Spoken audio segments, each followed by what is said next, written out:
Chapter 7. In the dim glow of a flickering telescreen, Wilfred hunched over his desk, penning his musings in a world that seemed to have traded logic for lunacy. The party's grip on reality teetered on the edge of absurdity, like a circus clown on a tightrope. If there was hope, he mused, it lay in the proles, those overlooked masses, more concerned with saucepans than with rebellion. The proles, with their simple lives filled with beer, football, and the occasional riot over cooking utensils, held a latent power that fascinated Wilfred. The party feared this unbridled force, for the proles needed no conspiracies. They just needed to awaken to their own might. Could they not see it? A shake, a collective swat, and the party's tyranny could crumble like a house of cards. And yet, a nagging doubt lingered. Why hadn't they rebelled before? The answer remained elusive. He recalled a moment in a crowded street, where the cry of infuriated women had momentarily raised his hopes. It started, he had thought, envisioning a prole uprising. Alas, it was a dispute over tin saucepans, a commodity so trivial that it bordered on the absurd. The prole's potential power echoed in that shout, yet it never materialized on matters of substance. As he scribbled in his diary, Wilfred couldn't escape the irony. Until the proles became conscious, rebellion remained an elusive dream. Yet, after rebellion, consciousness would blossom. It was a paradox worthy of a cosmic joke. The party, in its doublethink ballet, claimed to have liberated the proles while simultaneously treating them as natural inferiors. The proles lived in an ancestral pattern, born, toiling, and dying without questioning their reality. Thought police agents, like mischievous sprites, whispered lies and eliminated potential troublemakers. Yet, indoctrination was unnecessary. Primitive patriotism sufficed to keep the proles in check. The narrative of the party was a grand tapestry of contradictions. The proles were free, yet controlled. The party liberated, yet oppressed. Wilfred's pen danced across the paper, capturing the absurd dance of propaganda and reality. His thoughts drifted to a borrowed children's history book, an artifact from Mrs. Parsons. The tales of the pre-revolution era, a dark and miserable time, seemed like a fairy tale concocted by a deranged storyteller. Yet, even as he transcribed the party-approved history, Wilfred's gut churned with skepticism. How much of it was lies? The past, elusive and rewritten, haunted his musings.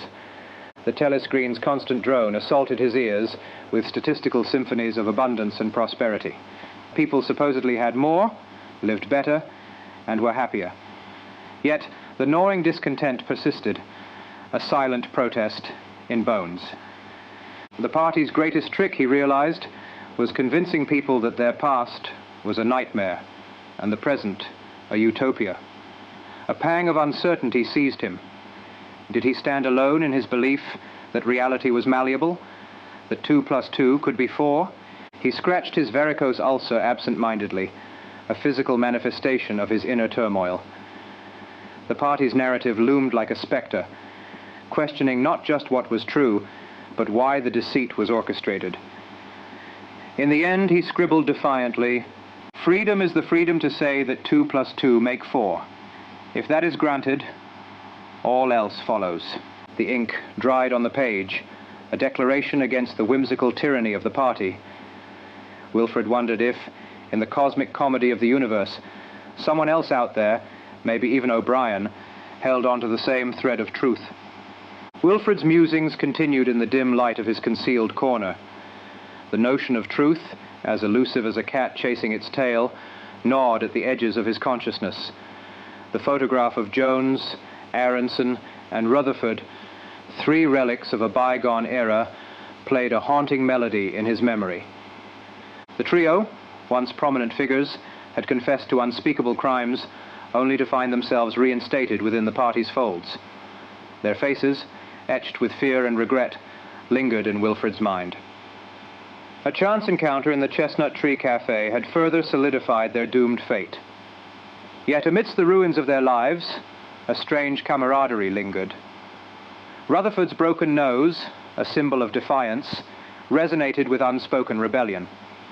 It was a lonely hour, and the telescreens whispered a monotonous tune.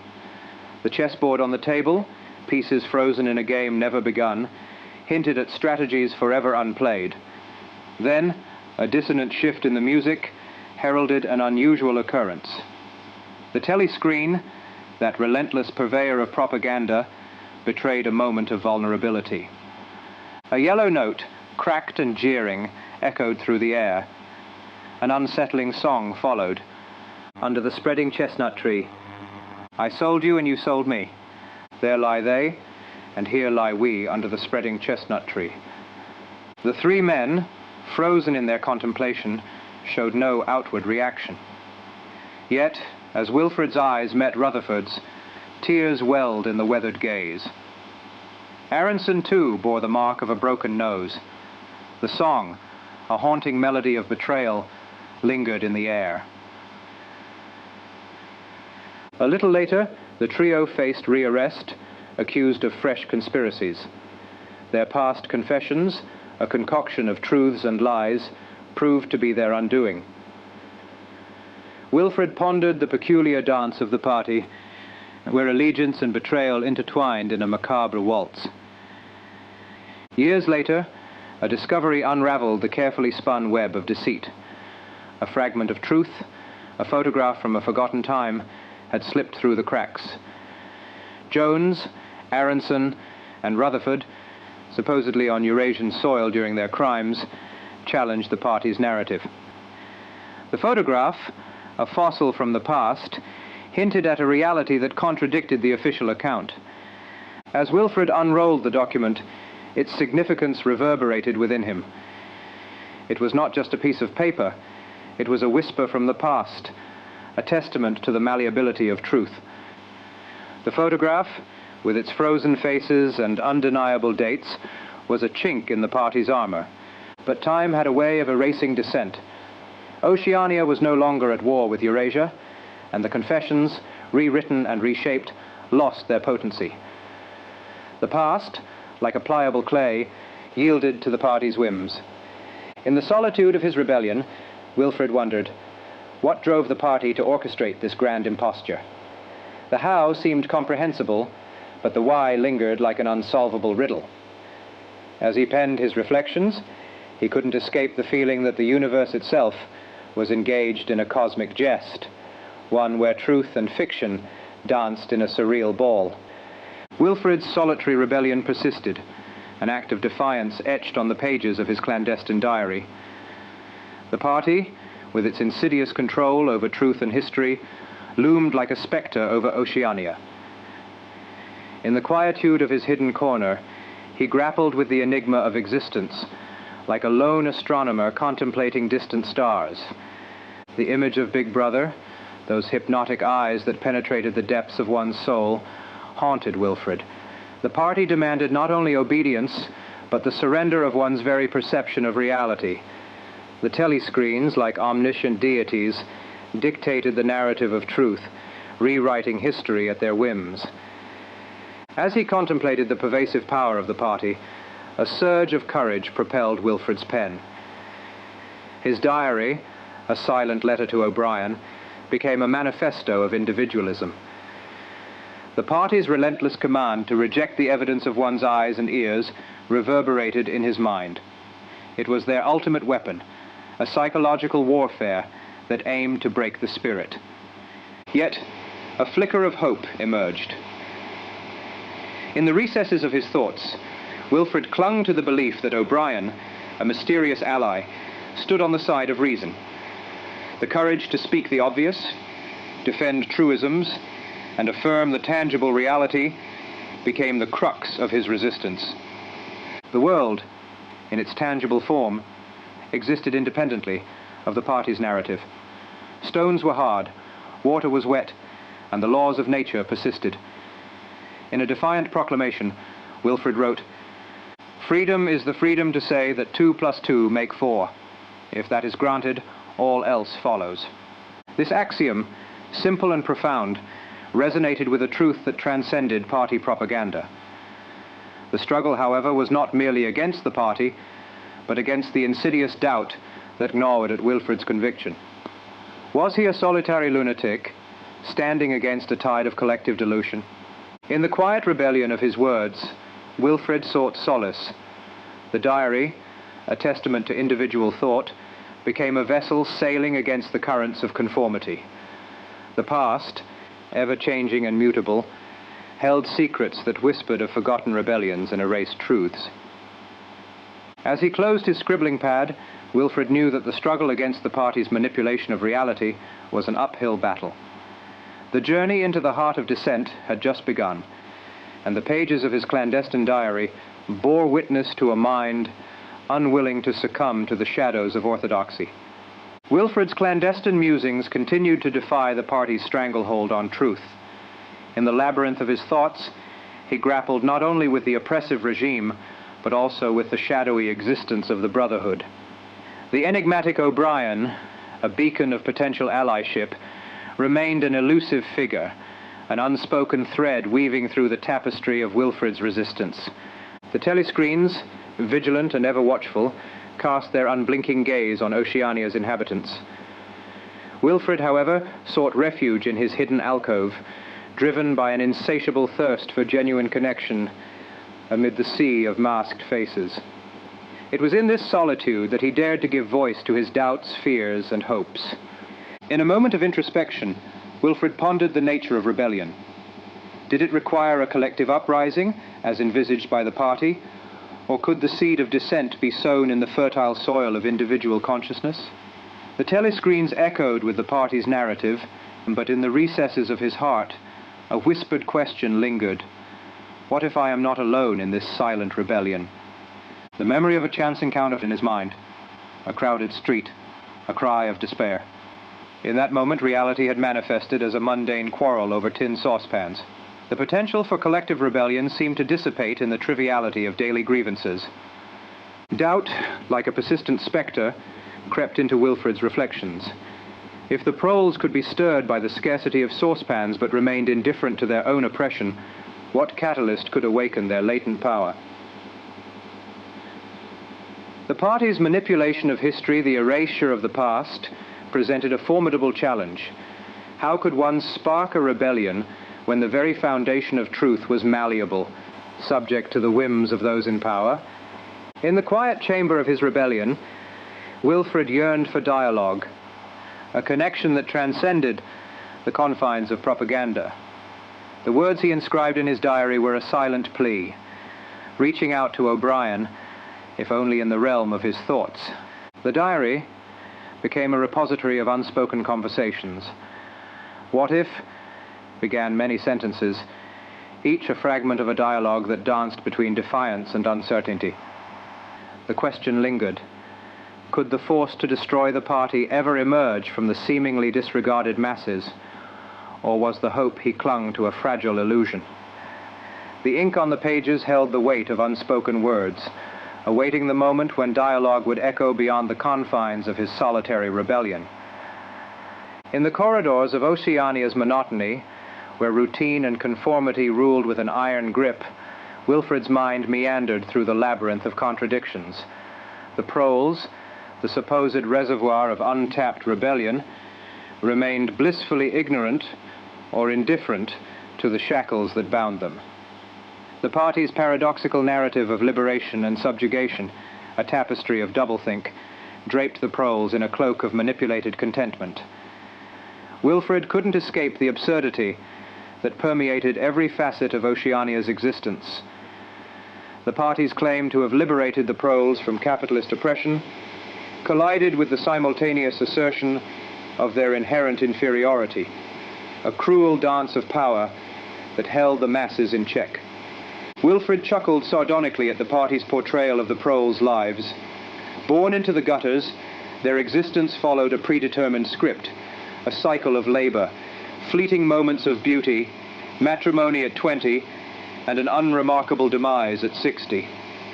The party, in its paternalistic wisdom, allowed the proles their petty distractions, films, football, beer, and the opiate of gambling. The proles, with their ancestral code, seemed content in this circumscribed existence. The party's grip extended only so far into their lives, allowing a semblance of freedom within prescribed boundaries. It was a dance of control, where the illusion of liberty masked the puppetry of unseen strings. Wilfred couldn't help but marvel at the proles' indifference to the party's ideological agenda. The absence of telescreens in their homes and the limited interference from civil police allowed them a peculiar freedom, a freedom built on the party's calculated neglect rather than benevolence. In this world within a world, a subterranean realm of thieves and miscreants, the proles existed on the fringe, their vices inconsequential as long as they did not threaten the party's supremacy. With a wry grin, Wilfred contemplated the party's slogan, "Proles and animals are free." The condescension embedded in those words underscored the party's perception of the masses as docile creatures, guided by instinct rather than reason. Yet in their supposed freedom, did the proles possess an untapped reservoir of potential resistance? Devoid of telescreens indoctrinating them with party ideology, were immune to the relentless stream of propaganda. Their discontent, when it surfaced, found expression in specific grievances, never coalescing into a coherent challenge to the party's narrative. The larger evils, the grand tapestry of manipulation, remained elusive, eclipsed by the minutiae of their everyday struggles. As Wilfred pondered the proles' peculiar freedom, he scratched his varicose ulcer, a tangible reminder of the physical toll exacted by the party's oppressive existence. The ink on the pages of his diary mirrored the itch of discontent, an itch that extended beyond the confines of his solitary rebellion. In the belly of Oceania's sprawling metropolis, the proles slumbered, their potential for awakening hidden beneath layers of manipulated reality. Wilfred contemplated the proles' peculiar freedom, a freedom waiting to be unraveled, a slumbering giant oblivious to its latent strength. The narrative of Oceania, absurd and stifling, remained a canvas where the party painted its illusions, but within the folds of that canvas, a subtle rebellion simmered, waiting for the moment to break free. In the midst of Oceania's orchestrated drudgery, he grappled with the elusive nature of truth, a truth manipulated, rewritten, and crumbled into the ashes of the memory hole. The past, an elusive spectre, haunted Wilfred's contemplations. The party's incessant proclamations of progress and prosperity clashed with the gnawing truth embedded in the bones of the discontented. Telescreens blared statistics of abundance, portraying a utopia that existed only in the veneer of propaganda. The past was a malleable entity, a puzzle rearranged at the party's whims. In the depths of his rebellion, Wilfred's mind journeyed back to a discovery that had shaken the foundations of his beliefs. A photograph, a relic from a forbidden past, depicted three figures, Jones, Aronson, and Rutherford, relics of an era from the annals of party-approved history. These men, once towering figures of the revolution, had met their demise, not as traitors to Oceania, but as victims of a grand deception. The photograph, a whisper from the vanished past, had shattered the illusions of party-manufactured truth. Jones, Aronson, and Rutherford, once paraded as enemies of the state, were, in fact, casualties of a narrative crafted to preserve the party's infallibility. Wilfred's fingers had clutched that photograph, a tangible link to a reality erased by the thought police's relentless purges. As he revisited the moment when the photograph had fluttered out of the pneumatic tube, Wilfred felt the weight of a subversive truth. The confessions, extracted through coercion and fear, had condemned these men as collaborators with Eurasia. Yet the photograph, a silent testament, revealed a different tale, a tale of innocence corrupted by the party's insidious machinations. The revelation, though momentous, had become a lonely secret, buried in the recesses of Wilfred's mind. The power of the party, with its relentless ability to reshape reality, cast a shadow over the significance of that photograph. The past, as Oceania dictated, was mutable, a malleable entity where lies became truth, and truth, when inconvenient, was relegated to oblivion. In a moment of introspection, Wilfred found solace in the act of rebellion itself. The diary, a testament to his dissent, as he penned his reflections, he sought not only to preserve the fragile remnants of the truth, but also to defy the party's command to reject the evidence of his eyes and ears. The photograph, lost to the memory hole, lingered as a metaphor for the perpetual struggle against the erasure of the past. Wilfred knew that the party's hold on reality was precarious, a fragile facade waiting to crumble under the weight of subversive revelations. The act of writing, of asserting the reality of 2 + 2 equaling 4, became an act of defiance against a world that sought to impose its own distorted arithmetic. With a sense of purpose that bordered on defiance, Wilfred wrote, "The past not only changed, but changed continuously." What most afflicted me with the sense of nightmare was that I had never clearly understood why the huge imposture was undertaken. I understand how, I do not understand why. As the ink dried on the pages, Wilfred pondered the significance of his words. A solitary rebellion against the party's narrative unfolded, a rebellion fueled not only by the desire for truth, but also by the audacious quest to comprehend the elusive motives that propelled Oceania's grand deceit. Days melted into nights, and Wilfred's clandestine scribbling persisted like a flickering flame in the abyss of Oceania's oppressive darkness. The telescreens, ever watchful, loomed as silent sentinels of conformity. In the solitude of his dwelling, Wilfred grappled with the complexities of resistance, aware that the boundaries between sanity and lunacy blurred in the shadows cast by the party's pervasive influence. Memories of the Chestnut Tree Cafe resurfaced, a place where the remnants of the past had momentarily eluded the party's grasp.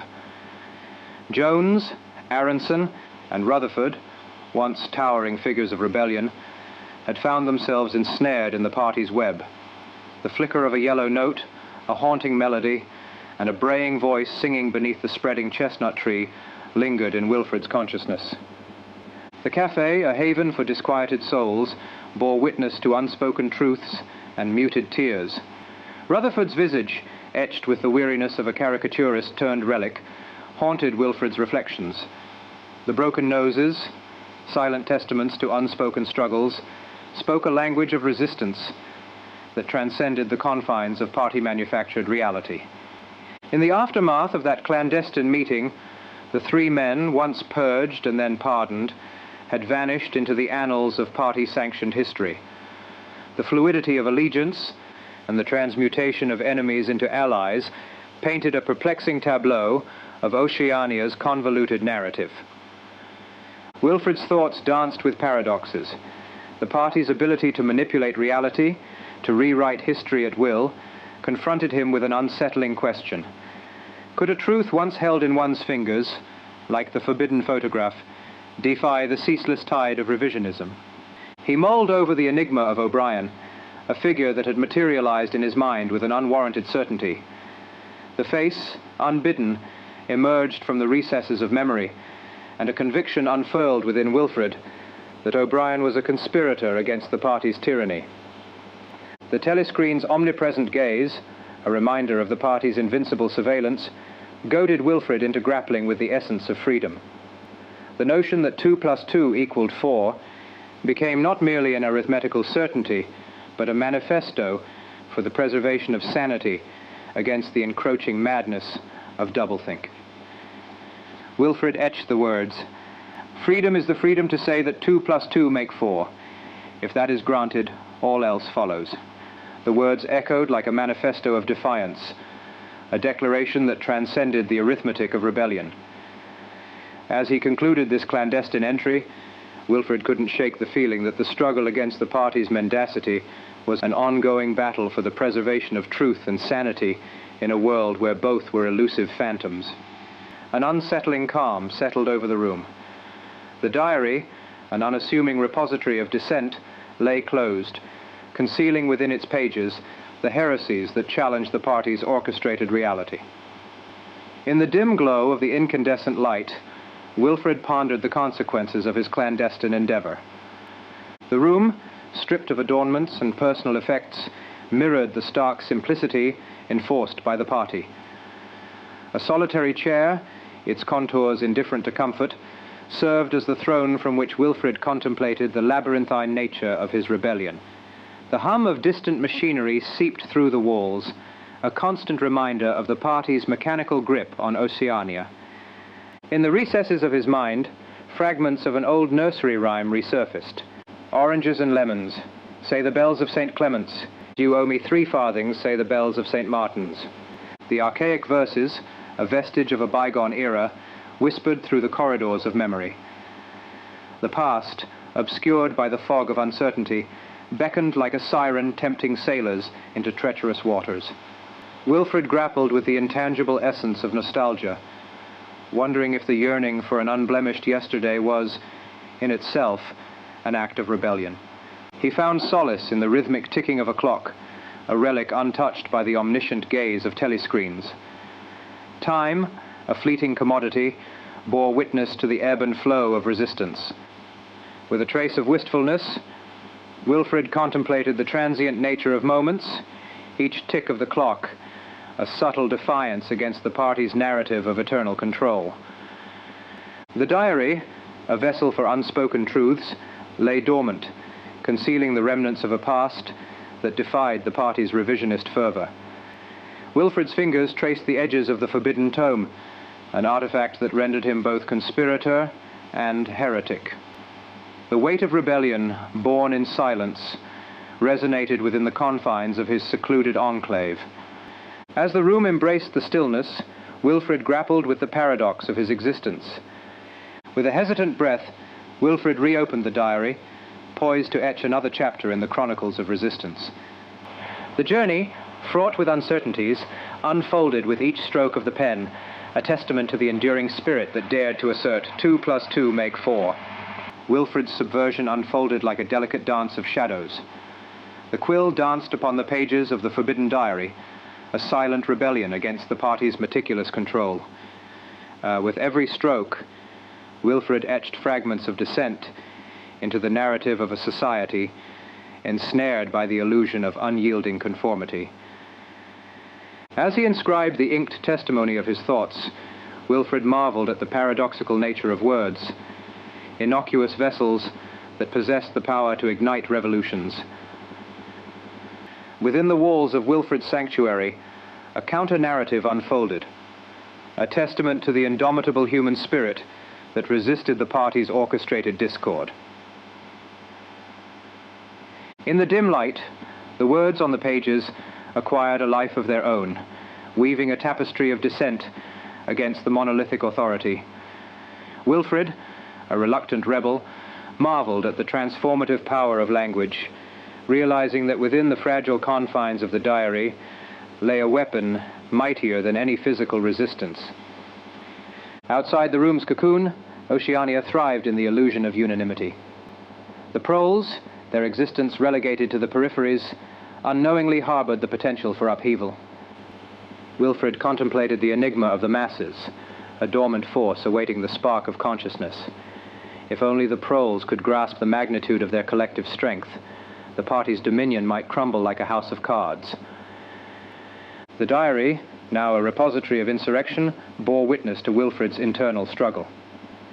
In the labyrinth of conflicting truths, he grappled with the enigmatic purpose behind the party's relentless pursuit of control. The past, an elusive specter, tantalized him with glimpses of a reality antithetical to the party's narrative.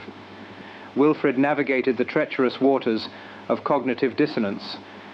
The party's contradictions, woven into the very fabric of its ideology, became glaringly apparent. The proles, deemed both liberated and subjugated, occupied a paradoxical space that mirrored the inherent incongruities of the party's doctrine.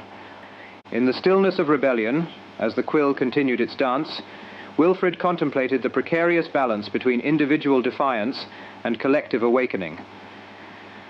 The diary stood as a silent testament to the audacity of truth in the face of a relentless tide of deception. The journey into the heart of rebellion, fraught with uncertainty, unfolded with each meticulously chosen word, echoing a sentiment that transcended the confines of a single consciousness. In the clandestine hours of nocturnal solitude, Wilfred found himself enveloped by the spectral glow of a single flickering lamp. The pen hovered above the diary, poised to etch the next chapter of descent. His contemplations delved into the very essence of truth, grappling with the intangible nature of reality itself. The party's omnipotent grip extended beyond mere physical control. It sought dominion over the very fabric of thought. Wilfred, however, remained resolute in his pursuit of an elusive veracity, an unwavering commitment to the sanctity of individual perception. As the pen descended, a torrent of reflections poured onto the pages. The dichotomy between the party's constructed actuality and the unyielding veracity of personal experience unraveled before him. He pondered the nature of the past, a mutable entity, subjected to the caprices of those who wielded the reins of power. His words, though whispered in the confines of solitude, resonated with the potential to shatter the illusion meticulously crafted by the party. Beyond the room's confines, the world pulsated with the rhythmic cadence of propaganda. Telescreens, unblinking sentinels of conformity, cast their insidious glow across the city. In this labyrinth of surveillance, the proles remained blissfully unaware, their lives consumed by the mundane rituals orchestrated by an unseen hand. Wilfred envisioned a different reality, one where the proles, emancipated from the shackles of ignorance, would awaken to the latent power within their collective identity. If only the masses could transcend the veil of manipulated perception, the walls of oppression might crumble under the weight of collective consciousness. In the solitude of rebellion, Wilfred confronted the enigma of Oceania's collective psyche. The proles, relegated to the fringes, held the key to a revolution that transcended the limitations of individual resistance. His words, inscribed with the ink of clandestine dissent, sought to pierce the veil of apathy that enshrouded the masses. Wilfred acknowledged the perilous path he tread, a path where truth, though a beacon of liberation, cast shadows that threatened to engulf the very essence of his being. In the depths of the night, as the pen's dance subsided, Wilfred gazed upon the pages that now harbored the weight of unspoken truths. The flickering lamp cast elongated shadows, as if the room itself acknowledged the clandestine nature of the revelations etched into the diary. The journey into dissent continued, an odyssey propelled by the immutable conviction that truth, however elusive, held the power to unravel the fabric of deceit woven by the party. As he traversed the recesses of his own past, a particular incident, a fragment lost in the annals of time, emerged like a spectre from the mist. It was a distant memory, a hazy recollection from the era before the Revolution. In those bygone days, the streets of London wore the tattered cloak of despair, and the air resonated with the collective sighs of a populace ensnared in the clutches of inequality. Yet, amid the destitution, a peculiar incident had etched itself into Wilfred's consciousness. He recalled a tumultuous outburst reverberating through the crowded streets, an amalgamation of voices that surged forth with an unrestrained fervor. It was a cry, a manifestation of discontent that momentarily stirred the embers of rebellion within him. The source, however, proved to be an incongruous scene, a congregation of women, their faces etched with tragic dismay, embroiled in a skirmish over tin saucepans. In that moment, the seemingly trivial clash mirrored the larger paradox of existence. The proles, oblivious to the grand machinations of the party, grappled with mundane strife. Tin saucepans, fragile and inconsequential, became symbolic artifacts in a microcosm of discontent. The incident lingered in Wilfred's mind, a vivid tableau of both the absurdity and potentiality inherent in the proles. If only they could grasp the magnitude of their collective strength, the party's dominion might crumble like a house of cards. The humor inherent in the tin saucepan skirmish, though not lost on Wilfred, carried within it the latent potency of revelation, Wilfred contemplated the paradoxical nature of the proles, a reservoir of untapped power ensnared in the trappings of ordinary existence. In the dim glow of the lamp, Wilfred inscribed his thoughts, interweaving the memory of the tin saucepan tumult with the broader tapestry of discontent. The humor, dry as the parched desert of rebellion, permeated his words, infusing the narrative with a whimsical quality. He mused upon the party's double-edged narrative, the liberation proclaimed for the proles juxtaposed with the insidious subjugation that remained veiled. The proles, left to their own devices, adhered to an ancestral rhythm, oblivious to the clandestine maneuvers of those who purported to be their liberators. In the ensuing lines, Wilfred sought to distill the essence of the party's paradoxical doctrine. The proles, liberated yet subjugated, presented a conundrum wrapped in the shroud of ancestral patterns. The narrative, tinged with the sardonic humor of revelation, unfolded as a cerebral dance between the mundane and the revolutionary. The tin saucepans, once emblematic of trivial discord, now symbolized the latent upheaval simmering beneath the surface. Wilfred pondered the resonance of his words in the vast expanse of Oceania. The proles, unaware of their latent potential, continued their existence in the shadow of a party that thrived on the perpetuation of paradox. Time, that elusive phantom, cast its enigmatic shadow over Wilfred's solitary musings. In the sanctum of his dimly lit abode, he delved deeper into the labyrinth of memory. He retraced the contours of an event seared into the recesses of his mind, an incident that unfolded during the convulsions of Midsummer Day. The three figures, Jones, Aronson, and Rutherford, had emerged as relics of a bygone era. A spectral visitation in the Chestnut Tree Cafe had imprinted their doomed countenances upon Wilfred's consciousness. Their release, a prelude to renewed conspiracies, had culminated in a second trial, where they reiterated confessions of both old and freshly minted transgressions. Pardoned, reinstated, and ensconced in sinecures that belied their tainted past, the three had become living relics, tethered to an era rapidly receding into oblivion.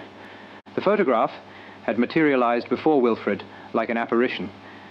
Jones, Aronson, and Rutherford, once luminaries, now condemned to extinction.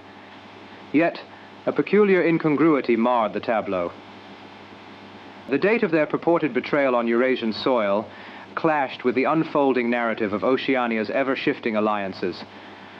As Wilfred immersed himself in the paradoxes, a chilling realization gripped him.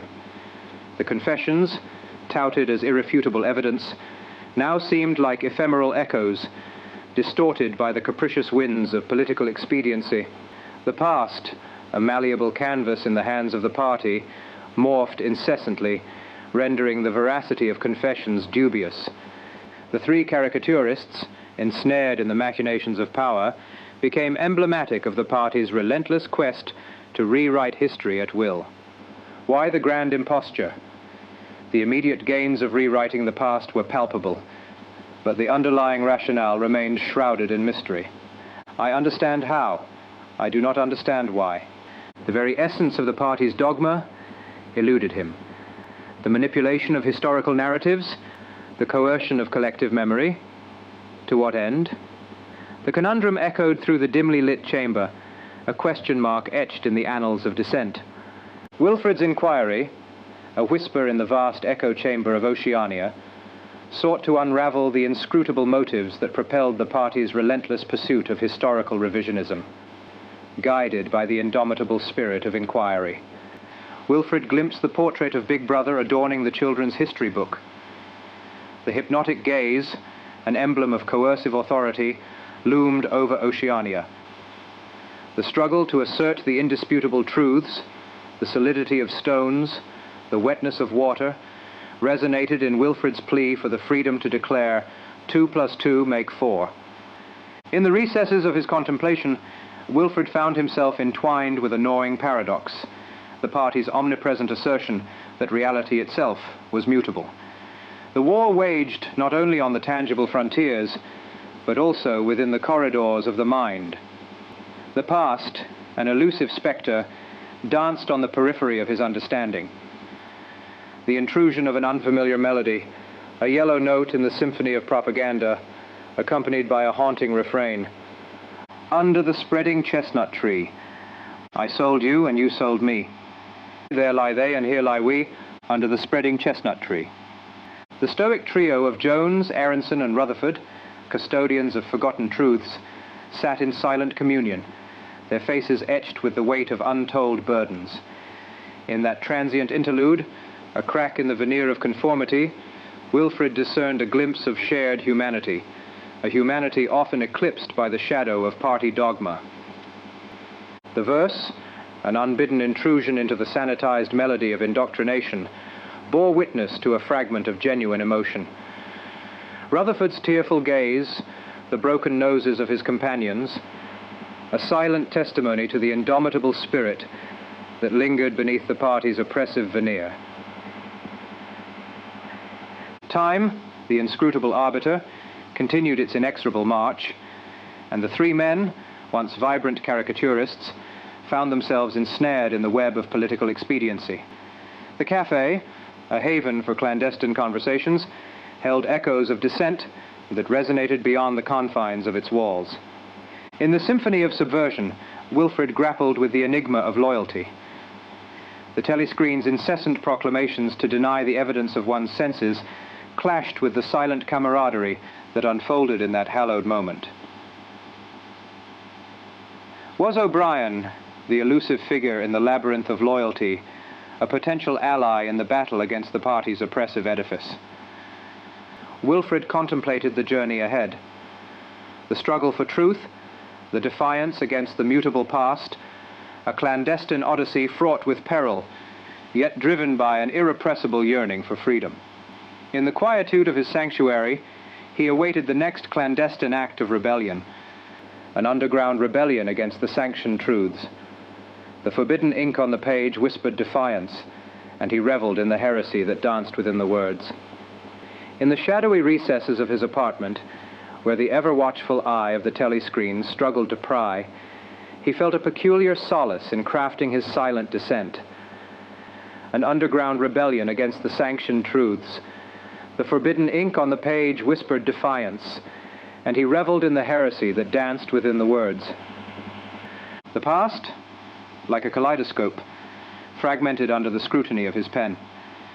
The photograph he had once possessed, a relic from a time when truths were more stubborn, now dwelled in the realm of the forgotten. Despite the all-encompassing power of the party, Wilfred clung to a quiet conviction.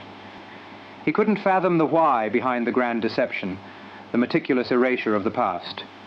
A lunatic's quest for the elusive why, seeking meaning in the labyrinth of contradictions. As he dipped his pen one final time, a sudden clarity seized him. A rallying cry etched onto the paper with ink that seemed to shimmer with its own rebellious spirit. The proles, like dormant giants, need only awaken to the absurdity of their chains. The party may obscure reality, but the undeniable simplicity of 2 + 2 persists, waiting for the murmurs of dissent to become a thunderous roar. And so, in the quiet corners of his hidden refuge, with a heart pounding in syncopation with the rhythm of clandestine thoughts, Wilfred wrote the fable of truth and the arithmetic of freedom.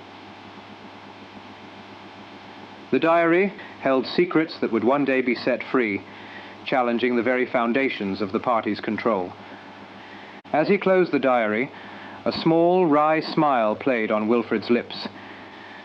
The pages contained more than words. They cradled the latent power of a peculiar revolution, a revolution of ideas, humor, and an unwavering belief in the simplicity of truth. He wondered if O'Brien, wherever he might be, could sense the pulse of this clandestine rebellion. The telescreen buzzed softly, oblivious to the subversive symphony resonating within the words, etched in secrecy. The game was afoot, a cosmic jest unraveling in the corridors of power, waiting for the day when laughter would echo louder than the party's proclamations. As the final stroke of his pen embraced the paper, Wilfred sensed the weight of his defiance and the fragility of the truth he dared to cherish. The stage was set for a comedy of rebellion, where the punchline was liberation, and the joke, though whispered, reverberated through the annals of an altered 1984.